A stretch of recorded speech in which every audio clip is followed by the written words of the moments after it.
Urgent details have emerged about the meeting between Russia and the United States of America.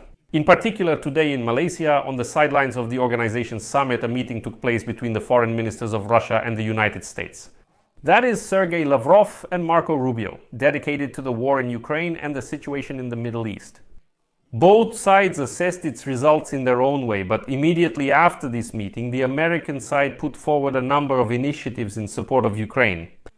But in the Kremlin, they began to say that Putin doesn't care about Trump's threats, and he decided to go all out and is waiting for a breakthrough at the front before entering into negotiations.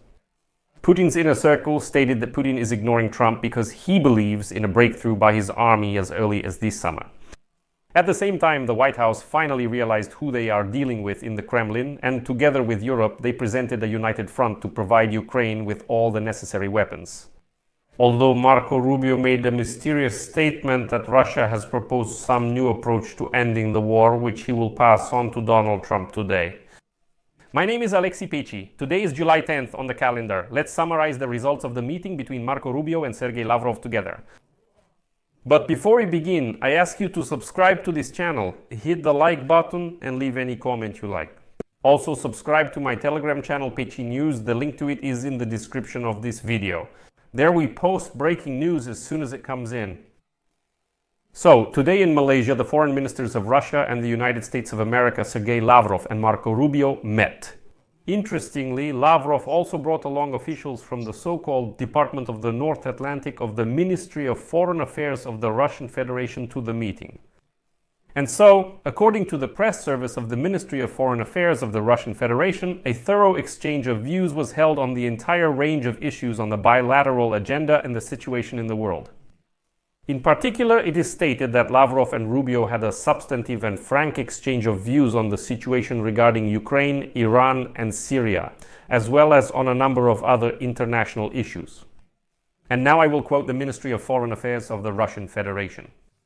A mutual commitment to seeking peaceful solutions to conflict situations, restoring Russian-American economic and humanitarian cooperation was confirmed, and the importance of further work to normalize the functioning of bilateral diplomatic missions was emphasized. Overall, in Moscow, the talks between Marco Rubio and Sergei Lavrov were assessed as constructive and mutually respectful. Interestingly, at the time of recording this episode, the United States State Department had not yet released an official press release on the outcome of the meeting. But Secretary of State Marco Rubio himself told journalists at a briefing that he and Lavrov exchanged new ideas about peace talks to end Russia's war against Ukraine. According to Rubio, Russia proposed a new and different approach to the United States for resolving the war in Ukraine. The proposal will be submitted to American President Donald Trump and only then possibly made public. As Rubio says, quote, "I wouldn't call it a guarantee of peace, but it's a concept that I will present to the president today." Well, just from this phrase, it's obvious that Putin is not going to stop the war and definitely isn't going to negotiate a long-term, full-fledged peace. Although further, Marco Rubio added that United States President Donald Trump is disappointed that Russia is not showing the flexibility needed to end the war against Ukraine. Rubio noted that the United States strategy in the context of ending the Russian Federation's war against Ukraine is to continue engaging with all parties involved in seeking a solution to the conflict. The head of the United States State Department clarified that during the meeting, he and Lavrov exchanged ideas and remarks, which he will pass on to Washington this evening. Well, according to Marco Rubio, the talks with Lavrov were frank and important. They also discussed other issues that are not related to the war in Ukraine. But according to Rubio, it is Russia's war against Ukraine that remains the key topic of the conversation. And finally, Rubio added, quote, "We need a roadmap for further actions regarding how we can end this conflict." And so we shared some ideas about what that might look like. What's interesting here is that this meeting was accompanied by reports from commentators that Trump has begun to despise Putin for his unwillingness to end the war, and especially since he's been stringing him along for months now. Interestingly, against this backdrop, the United States Special Envoy for Ukraine, Kit Kellogg, stated today that Ukraine needs an equivalent of the Marshall Plan. That is, a large-scale economic aid program similar to the one that Western European countries received after World War II. But we will talk about this in the next episode. This is also quite interesting news, especially the part where it says that Donald Trump personally initiated and headed the Ukraine Recovery Investment Fund. This will be covered in the next episode. At the same time, citing their sources close to the Kremlin, they write that Putin is openly ignoring Donald Trump's calls to end the war in Ukraine, because the Russian dictator believes in the ability of the Russian army to break through the front and finally crush Ukraine.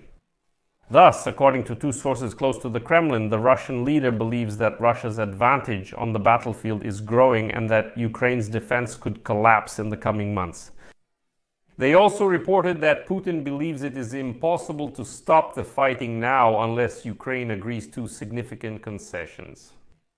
The apparent change in rhetoric from Donald Trump, who went from complimenting Putin to publicly expressing dissatisfaction with him, does not seem to worry the Kremlin much, according to the New York Times. Kremlin spokesman Dmitry Peskov stated this directly today. Here is his quote. "We take this calmly. We expect to continue our dialogue with Washington and our efforts to restore our seriously damaged bilateral relations." Well, as the New York Times writes, according to two people close to the Kremlin, Putin was prepared for the fact that Trump's patience would run out sooner or later. He realized, these sources say, that Trump might eventually impose new sanctions after the 6-month pause that his presidency brought to the Russians. However, the truth is also that so far the new American sanctions have not gone beyond just talk and rhetoric. And there has also been no talk yet about increasing American military aid to Ukraine. And insiders also say that overall, Putin is satisfied with his interactions with Trump this year. And in general, the very fact of resuming direct talks between the leaders of Russia and the United States was a breakthrough for the Kremlin, essentially putting an end to the 3-year diplomatic isolation of dictator Putin. But it seems that in Washington, they also understand that Putin is playing games with them. And right now, Donald Trump's team is working with the Europeans to increase arms supplies for the armed forces of Ukraine, so that Ukraine can withstand the onslaught of Russian troops, the very ones Putin is now counting on to break through the defensive line and capture much more Ukrainian territory. And at the same time, a bill with sanctions against Russia has finally started moving in the United States Congress. But if we're talking about Trump, today there was even more encouraging news. Donald Trump has become the head of the American Investment Fund for the Reconstruction of Ukraine. This was publicly announced by the United States Secretary of the Treasury, Scott Bessent.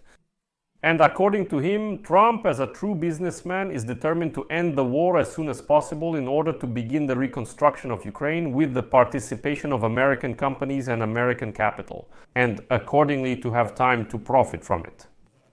But we'll talk about that in the next episode. I'll leave it at that for now. Share your thoughts and ideas in the comments section for this episode. Subscribe to the channel, hit the bell, and don't forget to like if you want to support the work of this channel.